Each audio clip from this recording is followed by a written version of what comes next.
I've only been energy tracking for 3 days and I have already learned so much.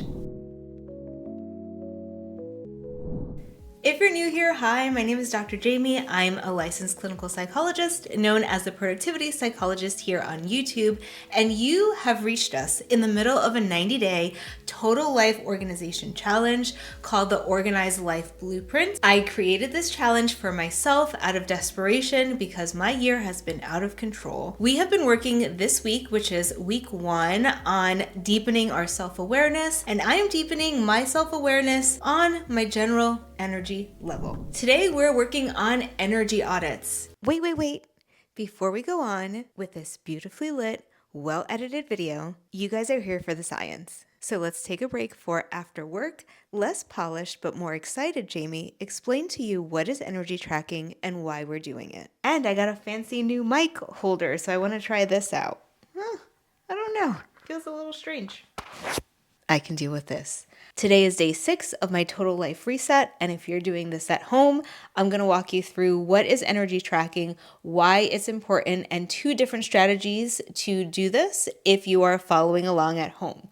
So what is energy tracking? It's exactly what it sounds like. You're going to track your energy across the day, and we're going to try to find relationships between how you feel, like energized versus not energized, and different times of day, as well as what you're doing. What is the utility of tracking your energy? Well, we're all about personalized systems here. And as a behavioral scientist, I say this all the time, but I'm an expert in human behavior, but you're an expert on you, just like I'm an expert on me, or at least I want to be an expert in myself. So energy tracking is a way to understand my own personal rhythms. This is going to help me optimize my daily routines and hopefully be more productive in the areas that matter to me. In behavioral science, they have a type of data collection strategy called ecological momentary assessment or momentary monitoring.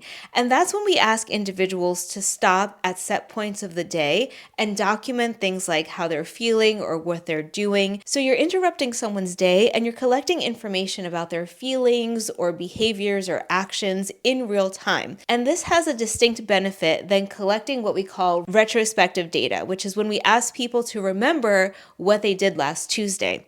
If we interrupt them on a Tuesday and we actually ask them, what are you doing right now? We have more accurate data. So the first way that I'm going to try to monitor my energy levels is by setting my watch to go off every hour. When I hear that beep, I'm going to just do a plus or minus, like more energy or less energy. Because really I'm trying to understand the relationship between the time of day and whether or not my energy is up or down, as well as the relationship between my energy levels and what I'm doing. Which is why the second strategy, if this every hour on the hour doesn't work out for me, I'm already time tracking everything that I do. So I can just link this behavior to that habit that I've been forming over the past 4 or 5 days, or however long we've been doing time tracking for. All right, let's get back to the nice lighting. Now, this is going to be important because as we move forward for the next few days, I'm going to utilize that information, all of the task categories that we classified in the context switching video, as well as my energy levels, how they change during the day, as well as how they may or may not be related to the tasks that I'm doing. I'm taking all of that information plus my values, and I'm going to use all of those to inform my ideal week, task batching, and time blocking. But let's just take it nice and slow, step by step, and not get overwhelmed. Today, it's just about examining this energy change. I'm going to look at my energy levels in 2 different ways, starting with looking at it on my calendar. If you're interested in doing this at home, I recommend that you start a new Google Calendar. You can do that right here. You can just click this plus sign under additional calendars, create new calendar, and you can do energy tracking, capitalize that E, and create the calendar. Yeah, I did. I'm going to change that color. There we go. The reason I recommend a brand new calendar is you want to be able to turn on and off energy tracking so that we can see patterns across the day. And we could also see patterns when we put it against the other tasks that we were doing during that week. week. The easiest way that I found to document energy in this separate calendar is not even to write down positive or negative, a plus or a minus. I just put in no title for every hour on the hour, and then I just color coded it. Green for positive, or I felt like I had high energy, and then red for low energy, or like feeling like I was being drained. And it's interesting when you look at it on its own because you'll see a pattern. So I tend to be a morning person. I wake up pretty early and I feel as though I have high energy in the morning. And here you'll see that we see that pattern. So mostly I have big chunks of green at the beginning of the morning. I started tracking on Thursday and I got through the entire weekend. So we see that I have high energy at the beginning of the day. I start dwindling down later on in the day, but I do have like an uptick in energy somewhere between like 5 and 8 o'clock. I can also see where the pattern is disrupted. So here on Thursday, what's going on between 9 and 12 that is causing this red block? That's where the second layer of analysis might be helpful. I'm going to turn on my time tracking where we can see what I was doing during those times. There's a lot going on here, but let's zoom in on just Thursday. Here on the right, for the most part, you're getting my energy tracking. So you see that I wake up and I work out, I walk the dogs, all of those I have high energy. I commute to work, even the commute, I'm still feeling high energy. Then I have a meeting, and then I have a 2-hour coaching course. Now, I am not enjoying my coaching course at all. Coming from a very structured, rigid PhD program, I went to a conventional program at a big research state university where I got like a really conventional education. I sat in a seat. I did like a thesis and a dissertation. And this coaching certification is very different than something like a clinical licensure. There's definitely a different feel to those courses. I'm on the struggle bus because this kind of free floating flexibility, like there's a test that you may or may not want to take at the end of it. It's just like, it's very frustrating to me. So I can see how that course decreases my energy. And frankly, there have been times that after that course, I am feeling just really low energy for the next 2 or 3 hours. So it's taking up like 4 hours of my day. This day, however, I actually got to do some coaching as part of my course. We are the coachee as well so that other people can practice. So I was serving as the coachee for my friend Adam, and that actually gave me a lot of energy. This is also giving me some information about big groups versus small groups. Now, thinking back on my VIA character strength survey results, that was what we did on day 2. I'll leave the video linked up above and also a full playlist down in the description box. The VIA character strength survey is part of a multi-step process that we've used here to assess our values, and I walked the community through my process. Looking at those strengths, all the way at the bottom of that list are things that you're not necessarily bad at, but they're just not your strengths. Like you might be good at it, but less good than you are at other things. So it's not necessarily like a strength and weakness scale, but everything in the bottom had to do with things like leadership, large teams, even social intelligence, which you would think I would be good at as a psychologist. And I do feel that I am particularly good at assessment and analysis, which is like judgment, thinking, critical evaluation of things, which was very high in my character strength survey. But generally speaking, one-on-one, being with someone and being able to serve, even as the coachee, like someone being coached, or practicing my coaching skills with them, I prefer that to being in a large group where the instruction is a little bit all over the place. So it's all coming together and giving me a good picture of myself and a better understanding. Moving on to 1 o'clock. So here there's green. I went into the next meeting. I had some carryover energy from that one-on-one time. But sure enough, like a 3-hour meeting, it's gonna be energy draining. And then after that, I cleared out emails because the emails had piled up from that 3-hour meeting, so also energy draining. But when I went over to pick up my kid, and you'll see that I moved here from doing the hour by hour analysis to starting to do analysis by task. At the end of each task, I just rated it plus or minus and how I felt right then and there as I was switching to the next task. So it wasn't necessarily the energy I felt in the task, but how I felt at that moment when I was context switching. If you want to know what context switching is and why that's potentially suboptimal, you might want to check out yesterday's video. I'll also leave that up above. Here you see that picking up my kid, going to back to school night, all of that gave me energy. And then by the time we get to like 8 or 9 o'clock, I'm just drained of energy. And that makes sense here. When you get to the end of most days, I'm drained, but not on Friday. So let's see what was going on Friday.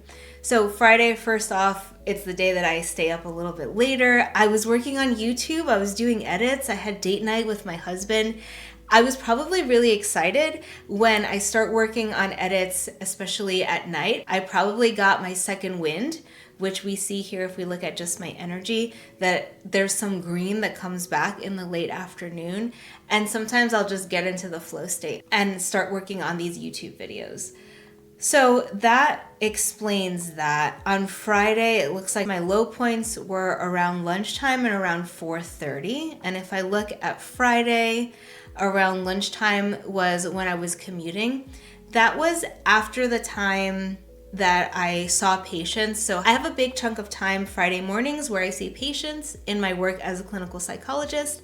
And I love that. That's sometimes like my favorite time of the week. I'm really invested in my patients' progress and also just like being there to support them. But I usually feel pretty drained on the ride home because I actually volunteer clinical hours at a clinic that's about an hour and 20 minutes sometimes away from my house. And on Fridays, I do have to head back to my regular 9 to 5. That commute isn't necessarily all that bad. In fact, like I have energy when I'm going over to the clinic. I think it's more a function of that context switching. Also in that context switching video, I gave everyone a little preview of my time tracking that we've been doing for the past few days.